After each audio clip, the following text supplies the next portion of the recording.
Os he enviado esta mañana, hermanos, un vídeo, es cortito, no sé si lo habéis podido ver. Lo podemos ver ahora para los que no lo habéis visto, y los que estáis en casa, pues podéis mirar vuestro teléfono, que allí encontraréis el vídeo que vamos a ver aquí un momento. Si os dais cuenta, este es un vídeo que envió el satélite que la NASA envió a Marte, y es una imagen que cuando la vi me sorprendió, porque yo durante mucho tiempo he estado intentando ver el cielo de esa manera, y en la Tierra no hay forma de verlo, aparte de mis cataratas, que ya no las tengo. Yo no sé este verano si podré ver el cielo así, pero realmente me hace recordar que el Dios que habló con Abraham y le dijo a Abraham: mira al cielo a ver si puedes contar las estrellas. Pues Abraham, seguramente que no había la polución que tenemos hoy día en la Tierra, pues pudo ver un cielo muy parecido a lo que se ve desde Marte, que no hay polución y que por lo tanto la imagen. Bueno, pues, ¿por qué os digo esto de nuestro Dios? Pues os lo digo simplemente porque ese Dios que ha creado todas las cosas y que ha hecho estas maravillas, es el Dios que quiere tener comunión con cada uno de nosotros.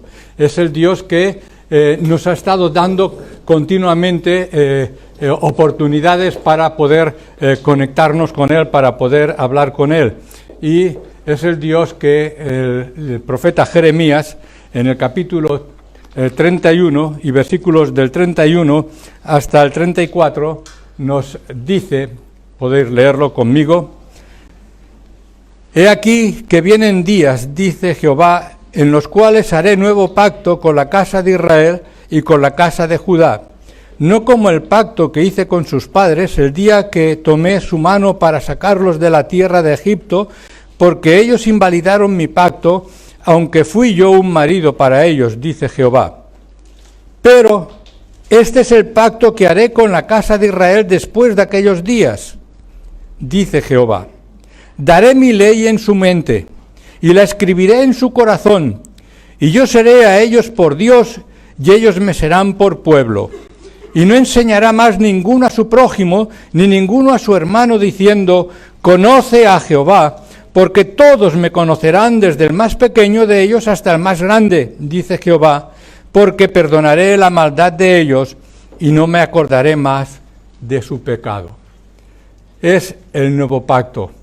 Así es que estos versículos del nuevo pacto son la promesa que se ha repetido más veces del libro de Jeremías, y es de las que nos muestra una visión más grande del Antiguo Testamento.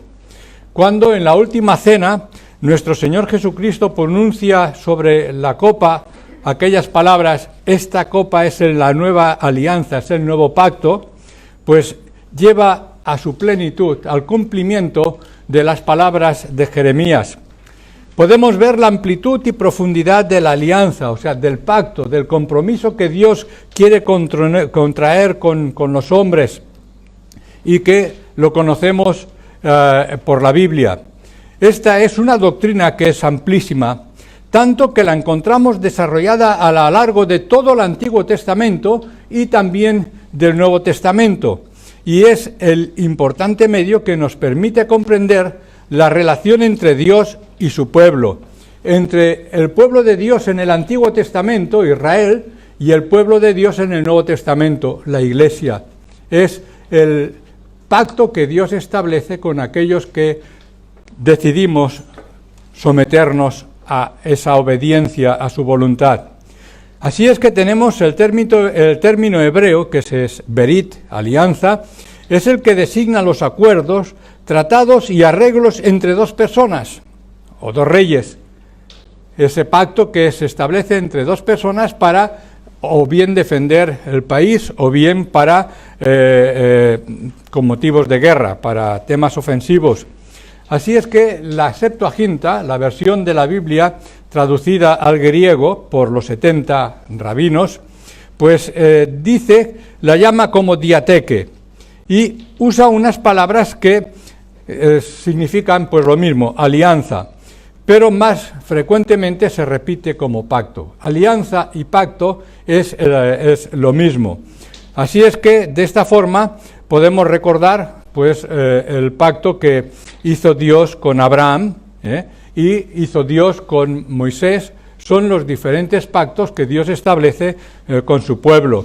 Así que hemos de comprender el mensaje del pacto, que es básico para entender el Antiguo Testamento, porque así vemos la gracia de Dios, que consiste precisamente en el hecho de que el Dios Altísimo condesciende, o sea, siendo Dios que controla todas estas cosas que hemos visto ahí, algo increíble. ¿Quién puede controlar un firmamento tan enorme y tan hermoso como el que hemos visto? Pues ese Dios quiere tener comunión conmigo. ¿Qué significo yo en medio de todo eso? Quiere tener comunión con cada uno de los seres humanos. Es un Dios tan maravilloso y tan grande que es de esta forma.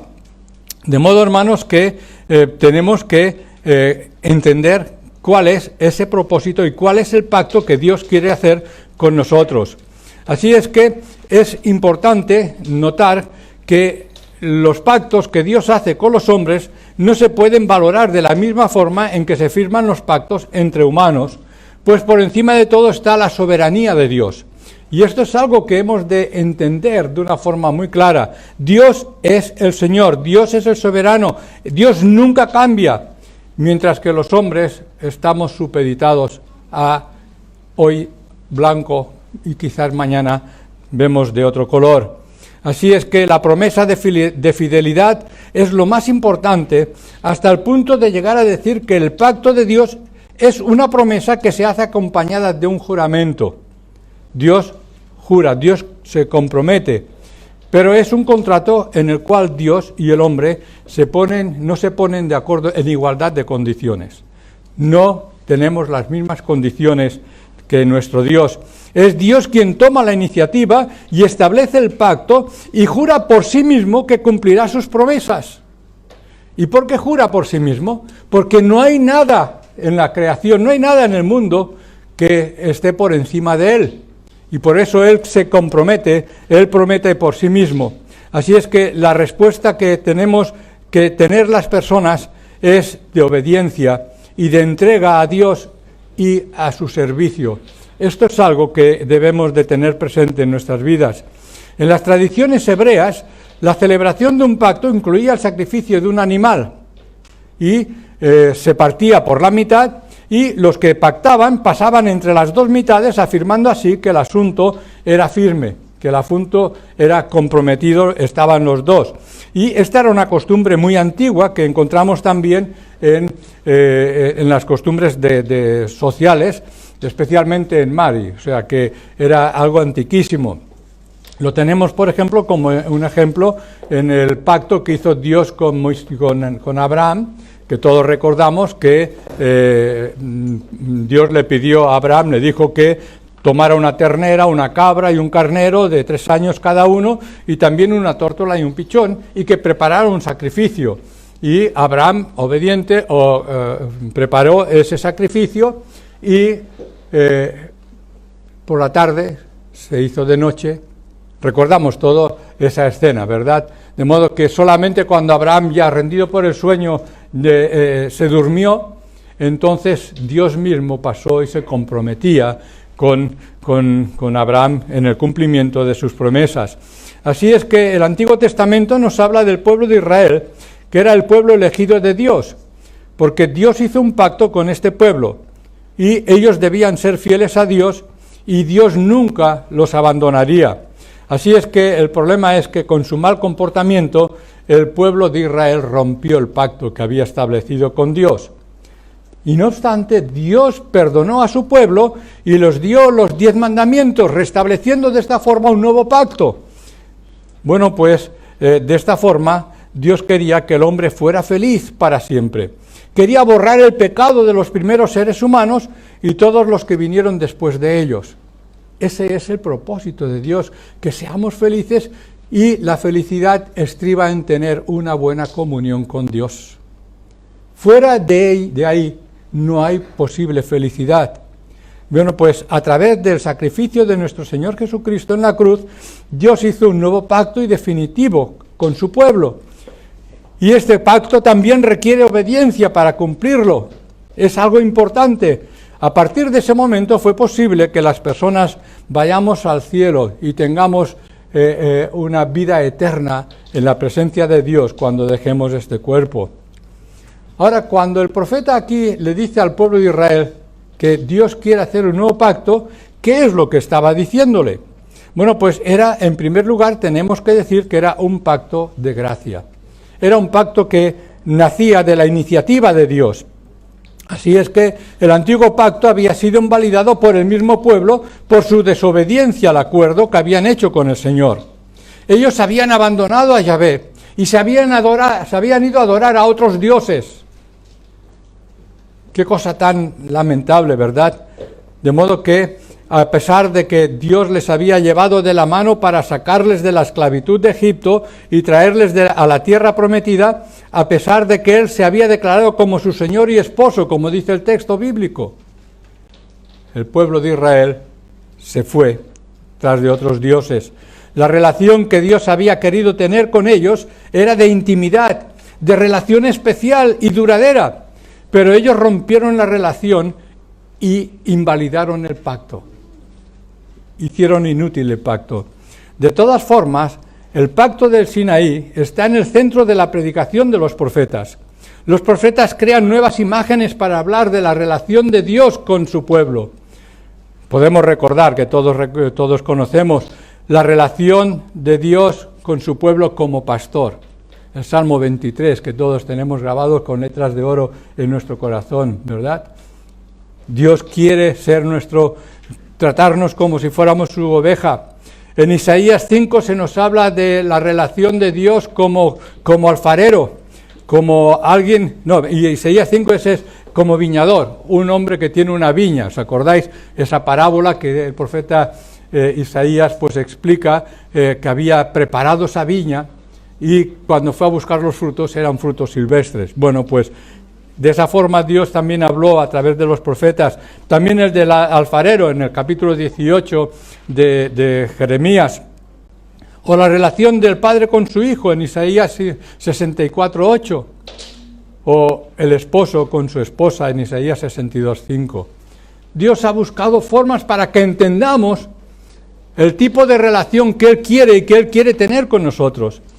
Porque todas estas imágenes destacan el cuidado lleno de ternura y amor que Dios tiene con su pueblo, que Dios tiene con cada uno de nosotros. Los profetas además insisten en una ética coherente con ese pacto y nos explican la naturaleza del culto de Israel. Los profetas dicen que Dios rechaza las ofrendas del pueblo cuando no van acompañadas de una conducta exigida por Dios. Especialmente Dios demanda de su pueblo justicia. Dios demanda de su pueblo que se preocupe por el prójimo. El amor es algo muy importante. Y cuando vamos viendo ese pacto que Dios quiere hacer con nosotros y que quiere que nosotros respondamos, ¿qué condiciones espera que vivamos también nosotros de esa forma? Así es que es algo muy importante que hemos de tener en cuenta en nuestra vida. Así es que los profetas atacan la distorsión legalista que habían hecho del pacto del pueblo de Israel. Creían, el pueblo de Israel, que Dios estaba obligado a responder a sus intereses, de cuidarlos, si ellos hacían correctamente las ofrendas en el templo. Pero prescindían de sus compromisos éticos, de justicia. Y en el día a día, Dios no estaba en su vida. O sea, ellos querían el dólar de Dios, como muchas veces hemos dicho, ¿verdad? Lo justo y necesario para que Dios esté por nosotros, pero yo que pueda estar libre y olvidarme de Dios. Dios no quiere eso. Dios quiere una relación estrecha y personal. Así es que lo que les dice aquí es que el pacto que Él quiere hacer con su pueblo es un pacto distinto al anterior. Y en ese nuevo pacto, pues les habla de una nueva vida. La promesa para el futuro vienen días, en el texto, es que Dios va a dar una nueva vida, tanto a Israel como a Judá. No solamente en el crecimiento de su población, que van a crecer, van a ser un pueblo cada vez más numeroso, sino también en las bendiciones que Él va a derramar sobre ellos y va a multiplicar sus animales, va a hacer que ellos prosperen. Así es que en esa promesa, en ese pacto, Dios le dice a su pueblo que acabaría la muerte y la destrucción. Habría una nueva simiente, nueva vida. Nueva vida, hermanos. Eso es lo que se propone el Señor, usando las mismas palabras que había usado en el llamamiento de Jeremías: arrancar, desmenuzar, arruinar, destruir. Jeremías 1:10. Dios afirma que había vigilado que el castigo impuesto se cumpliera totalmente y llegara a su fin. Los pueblos no habían estado fuera de la atención de Dios. Así es que era algo que en la protección que Dios hacía de su pueblo era algo pues muy estrecha y muy directa, muy especial. Así es que dice que es un pacto nuevo, un pacto fresco, un pacto renovado, distinto. Ahora Dios va a vigilar el cumplimiento de la bendición para su pueblo. Él manifiesta sus acciones por medio de los verbos positivos que utiliza Jeremías. Dios va a edificar y plantar. En el capítulo 1, versículo 10 dice: para construir y plantar. Israel y Judá van a ser bendecidos, van a ser saciados de las bendiciones del Señor, porque es su deseo, y Él va a vigilar continuamente que así sea. Al principio nos explicaba Loida cómo el Señor había hecho un milagro en su vida, y podemos decir todos nosotros que el Señor se ha manifestado una y otra vez, y cada día cuando abrimos los ojos por la mañana es un milagro, ¿verdad? Es una bendición que el Señor cuida de una forma directa. Y por eso las imágenes que os he enseñado me impresionaron, porque en medio de esa grandiosidad, ¿cómo es posible que no choquen unos con otros los astros? ¿Cómo es posible que nuestro Dios lo imaginamos como un hombre como nosotros? No sabemos cómo es. Es algo fantástico, es algo realmente maravilloso. Y Él dice que van a ser edificados y plantados por esa mano poderosa de Dios. Y es que, ¿sabéis una cosa? Había un refrán popular que reflejaba un pesimismo por el futuro, porque este refrán daba a entender que la persona no tenía posibilidad de cambiar su futuro, aunque cambiara. Es bastante pesimismo, ¿no? Bueno, pues tenían motivos para pensar así, porque en la Torá aparecen en el libro del Éxodo, el capítulo 20, versículo 6, y en el 34, versículo 7, las palabras de Dios a su pueblo, cuando digo: el castigo a los padres por sus pecados iba a continuar en la vida de sus hijos por 3 o 4 generaciones. De modo que eso les conducía a pensar que, hicieran lo que hicieran, iban a estar pagando las culpas de sus padres, de sus antecesores. Así es que ellos sufrían ahora por los pecados de los antepasados, y frente a la realidad de su pasado pecaminoso y el castigo del exilio, ¿sería posible que Dios les perdonara a ellos y también a sus hijos y también a sus nietos? Bueno, a la luz de las palabras de este nuevo pacto, la respuesta es sí. Sí, Dios va a perdonar. ¿Sería solamente esta generación que recibiría la promesa de ser edificada y plantada, y luego los hijos y los nietos tendrían que pagar las consecuencias del pecado de sus antepasados? Bueno, son preguntas que podían hacerse. ¿Esta promesa nueva que Dios estaba haciendo anularía lo que se había enseñado en la Torá? La respuesta era sí. Es la palabra de Dios que está dispuesto a perdonar.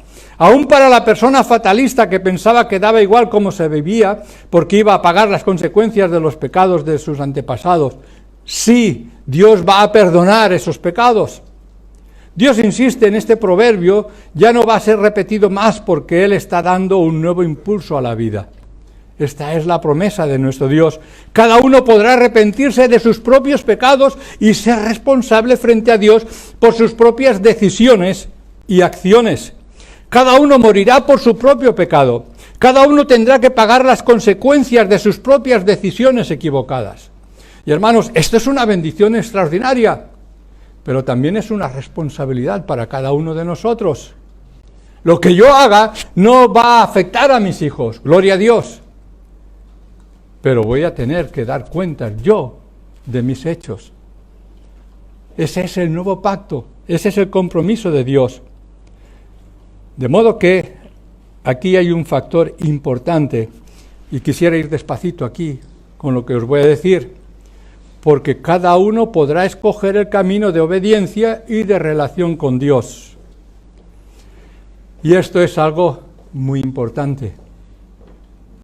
¿Cómo estamos manejando nuestra vida espiritual? Hermanos, es que Dios verdaderamente estaba abriendo y abre paso a una vida nueva. Y creo que, hermanos, este es un aspecto básico para proyectar nuestro futuro. Porque, ¿cómo lo va a hacer Dios? Pues lo tenemos en el versículo 33. Porque va a ser un pacto que va a surgir del corazón. O sea, es algo extraordinario. Ellos habían roto el pacto por siglos, habían abandonado tanto el pacto como al Dios del pacto. Habían actuado de una forma muy incoherente. Ahora, en este tiempo de renovación y restauración que vendrá, Dios va a establecer un pacto nuevo con su pueblo, totalmente distinto, que las cosas van a cambiar rotundamente. Una nueva manera de entender la ley. Una ley que Él dio a Israel en unas tablas, en unas piedras. Ahora esas ya no. ¿O sí? Siguen siendo válidas. Esas tablas y esas 10 leyes nos muestran también cómo hemos de relacionarnos con Dios. Las primeras 5, las otras 5, cómo hemos de relacionarnos unos con otros. Porque estos dos aspectos son básicos en los planes y en los propósitos de Dios. ¿Cómo me relaciono con Dios? ¿Cómo me relaciono con mi prójimo? Hermanos, ese es el mensaje y la respuesta de Cristo a los fariseos. Dice el texto, pues, que el pacto había quedado abrogado por el Señor. Había que tener un pacto diferente, uno que les permitiera un principio nuevo. Entonces, en este nuevo pacto iba a suponer un cambio radical. Yahvé iba a hacer cambios grandes para que su pueblo pudiera empezar de nuevo y tener una nueva relación con Él. Y en esta nueva relación, pues encontramos muchas palabras y promesas que, fijaros, dice el capítulo 30, versículo 3 y 18, que les iba a librar de la cautividad. Y Dios lo hizo. Y Dios lo quiere hacer con nosotros. Esta mañana, no sé si habéis visto el programa evangélico, os recomiendo que lo busquéis, sobre todo los papás. Hoy hablaban acerca de la adicción de nuestros hijos a la tecnología. Las horas y horas que pasan frente a las pantallas.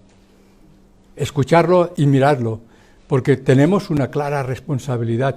Y el Señor dice que nos librará de la esclavitud, incluso de esto, que es la nueva esclavitud moderna.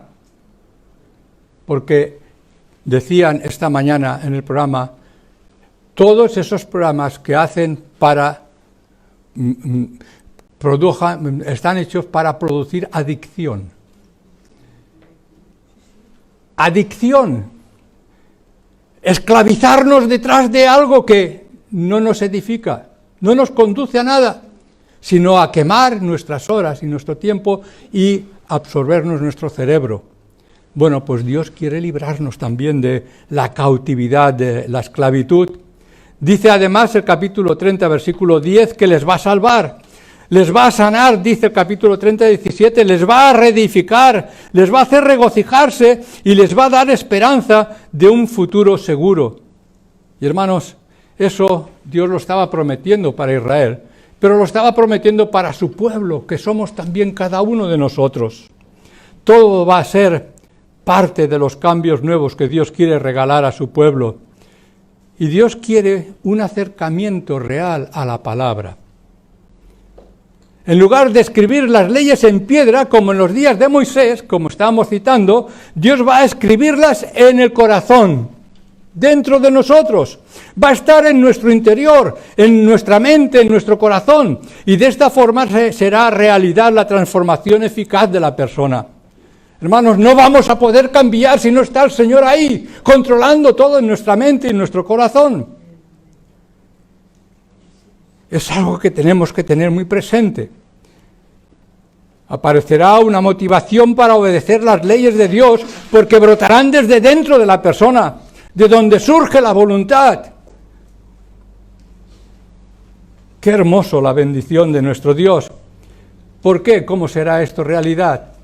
En el Nuevo Testamento nos lo explica el apóstol Pablo, porque el Señor mismo morará en nuestro corazón. El Espíritu Santo vendrá a morar con nosotros. Dios mismo gobernará el corazón si lo ponemos en primer lugar en nuestra vida y gobierna Él todas nuestras cosas. El propósito del Señor demuestra el gran amor que Él tiene para nosotros. Yo seré su Dios y ellos serán mi pueblo. Este versículo 33 es extraordinario, pero esta relación necesita la obediencia y seguimiento de parte de la persona. De esta forma será cada vez más importante y más duradera. Permitidme, hermanos, que haga una pregunta en la cual me incluyo. ¿Dónde está Dios en nuestra vida?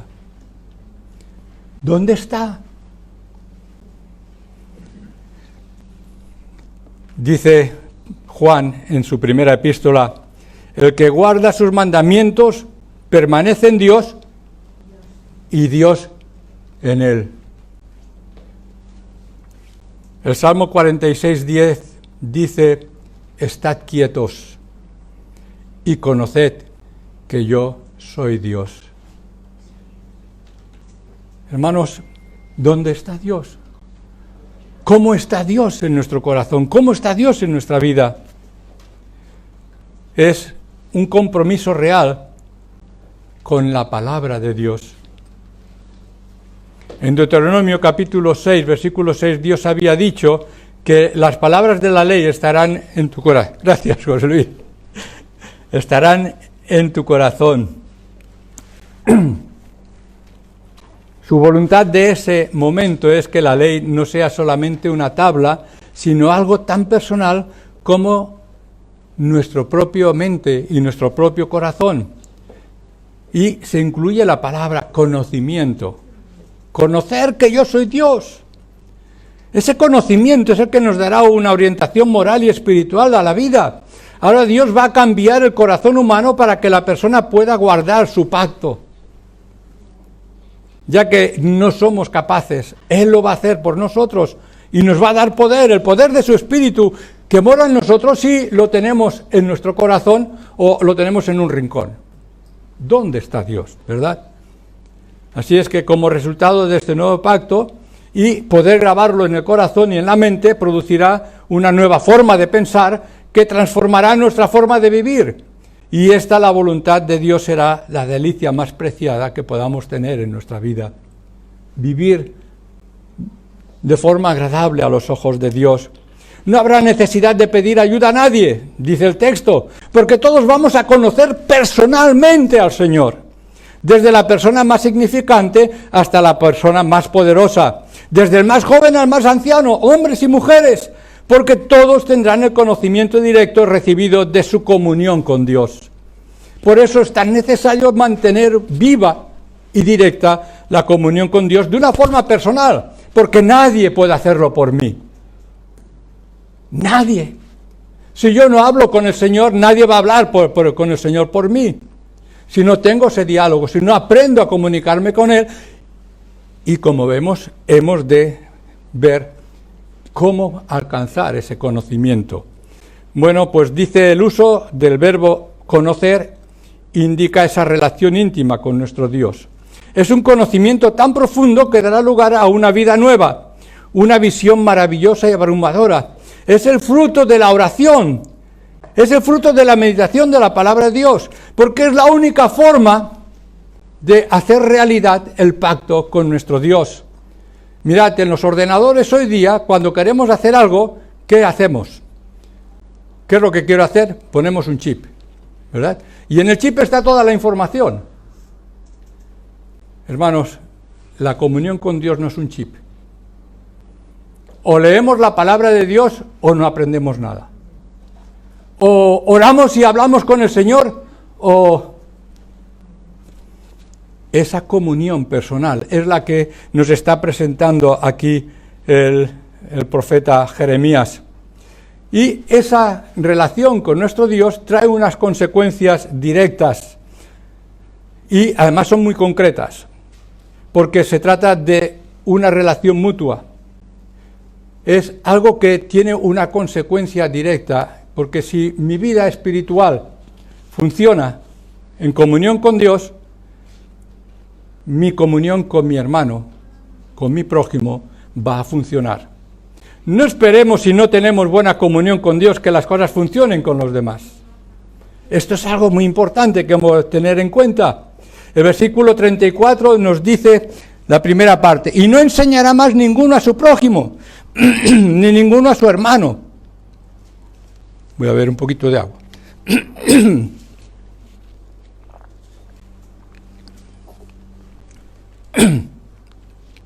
¿Nos damos cuenta de lo que esto significa? Bueno, pues está hablándonos de la relación unos con otros. Formamos parte de una comunidad y somos una comunidad que hemos decidido entregar nuestra vida a Cristo. ¿Nos damos cuenta de la importancia que esto tiene?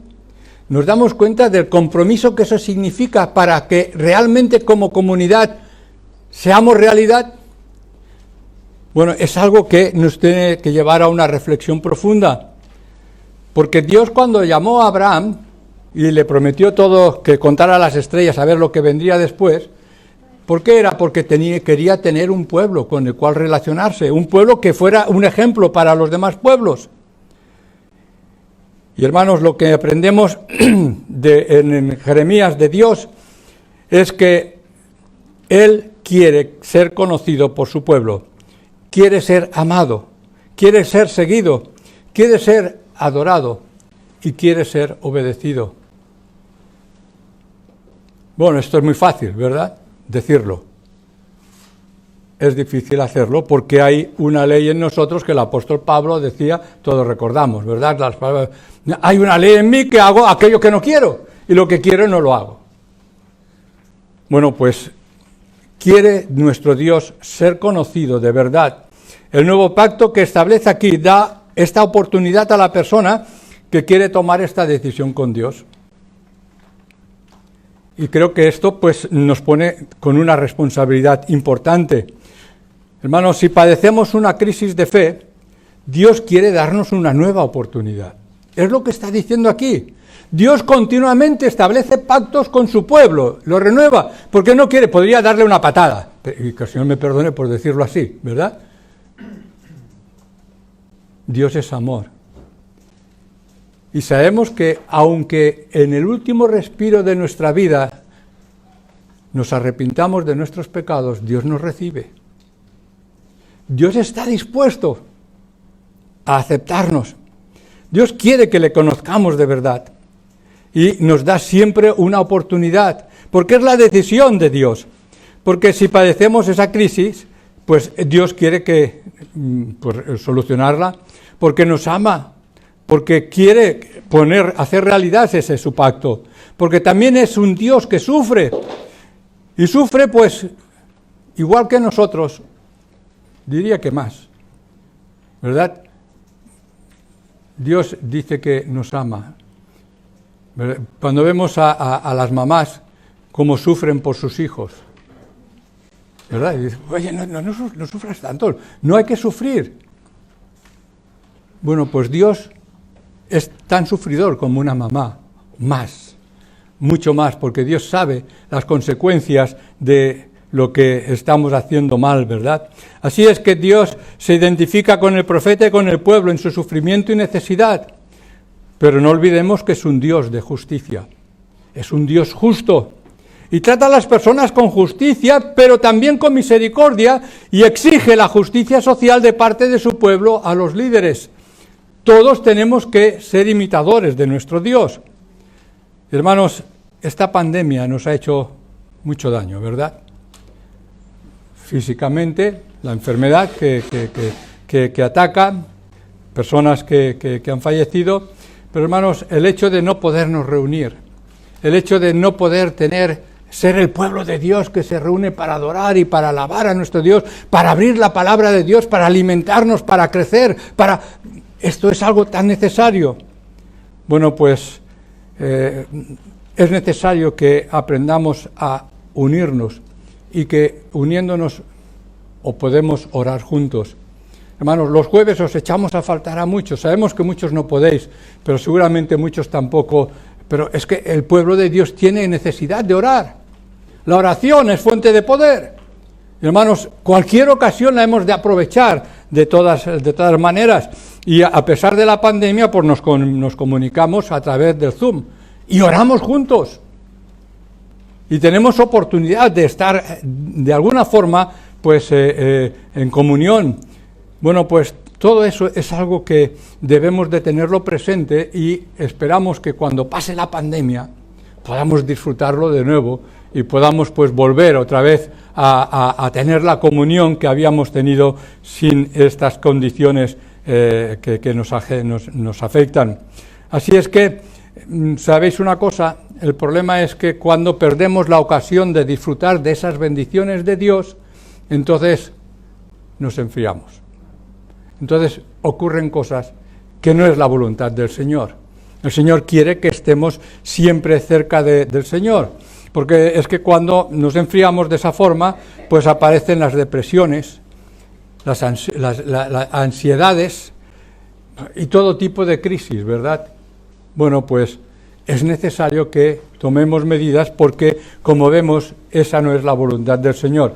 Aunque, como digo, la pandemia pues nos está condicionando excesivamente. ¿Cuál es la consecuencia? Pues, si ya vamos terminando, de la relación con el Señor. Otra consecuencia de este nuevo pacto es que es personal. En el Antiguo Testamento, cuando el pueblo pecaba, desobedecía, eran castigados todo el pueblo, como decíamos antes.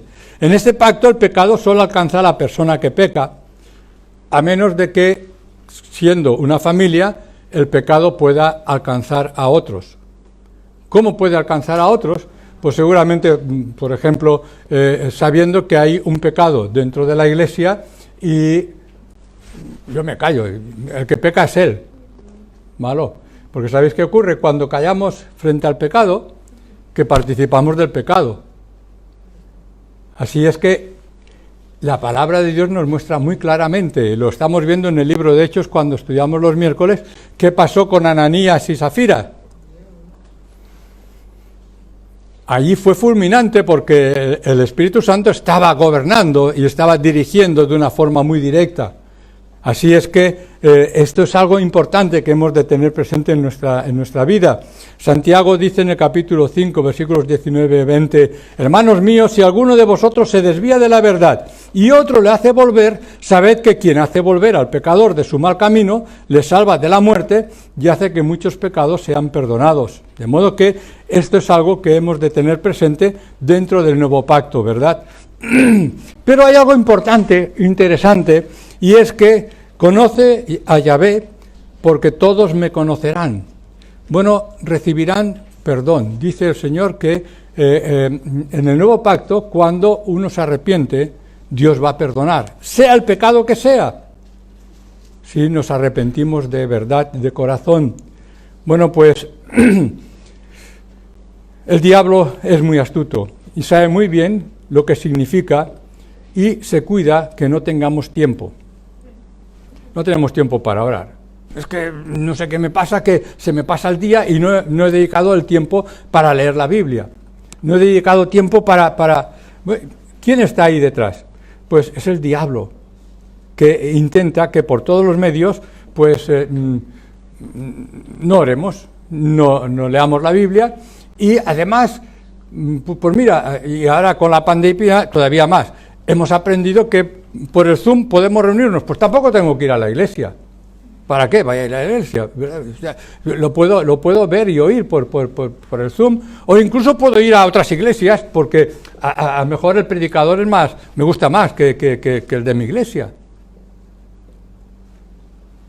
¿Dónde está el pueblo de Dios? ¿Dónde está el compromiso? ¿Dónde está el testimonio?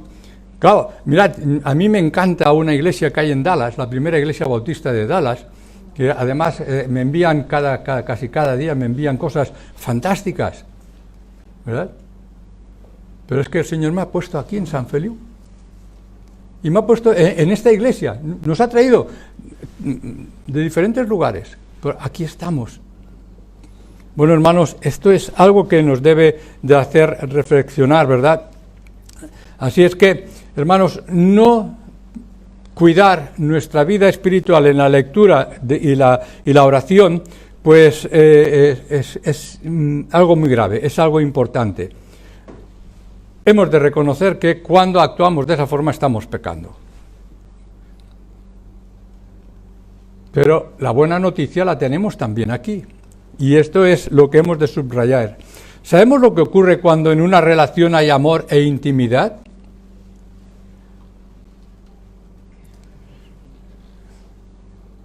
Hay perdón, ¿verdad? Cuando hay amor, o sea, Consuelo muchas veces se enfada conmigo y tiene motivos, porque he hecho esto o no he hecho aquello, pero como hay amor, me perdona una y otra vez y otra vez.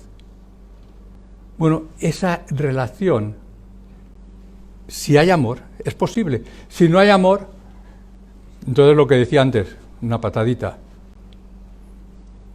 Bueno, pues esto es lo que aprendemos aquí, porque Él, Dios, nuestro Dios, termina la promesa de este nuevo pacto con la afirmación del perdón duradero y introduce una palabra aquí en el texto que dice porque ellos, estamos en el versículo 34, porque todos me conocerán. Hay un porqué, hay una razón, y Él así lo explica, nos conocemos. Hermanos, hemos de dejar de mirarnos el ombligo. ¿Qué quiero decir con esto? Pues que tenemos mucha tendencia a mirar mis intereses. Yo pienso, yo primero, yo después, yo. Y hermanos, vemos claramente que esto no es el propósito de Dios, porque hemos de amar al prójimo, hemos de amar a la persona que está a nuestro lado, amar a Dios sobre todas las cosas y al prójimo sin mirarte el ombligo, como a ti mismo. ¿Qué quieres? ¿Lo mejor para ti? Lo mismo para el hermano y la hermana. Por eso termina la promesa de este nuevo pacto con la afirmación del perdón. Es la base y la razón de esta promesa, porque una vez perdonado el pecado, esperad que me ha saltado mis apuntes. Bueno, estamos llegando al final, pero me he perdido totalmente. Bueno, pues la consecuencia del pecado es la muerte, y dada la imposibilidad del hombre para solucionar su pecado, Dios ha provisto un medio que es el regalo de su propio Hijo, de modo que nos da la oportunidad de que todo aquel que en Él cree, que es fácil, cree y serás salvo. Creer. ¿Qué he de hacer? El carcelero de Filipos dijo, ¿qué he de hacer para ser salvo? Cree en el Señor Jesucristo y serás salvo. Así es que es tan fácil como esto. Bueno, hermanos, pues, ¿qué vamos a hacer ahora? Vamos a participar de la Santa Cena. Pues vamos a recordar un hecho histórico que ocurrió, que es el sacrificio de nuestro Señor Jesucristo para pagar nuestro pecado en la cruz, para recibir el perdón de nuestros pecados, y al acercarnos y participar de la mesa vamos a ratificar y a pedir el perdón de nuevo de nuestros pecados, porque mientras estemos en este cuerpo vamos a necesitar. Y hermanos, una cosa que tengo anotado aquí en mis apuntes: no esperemos que los demás cambien. Cambio yo. Que el Señor nos bendiga.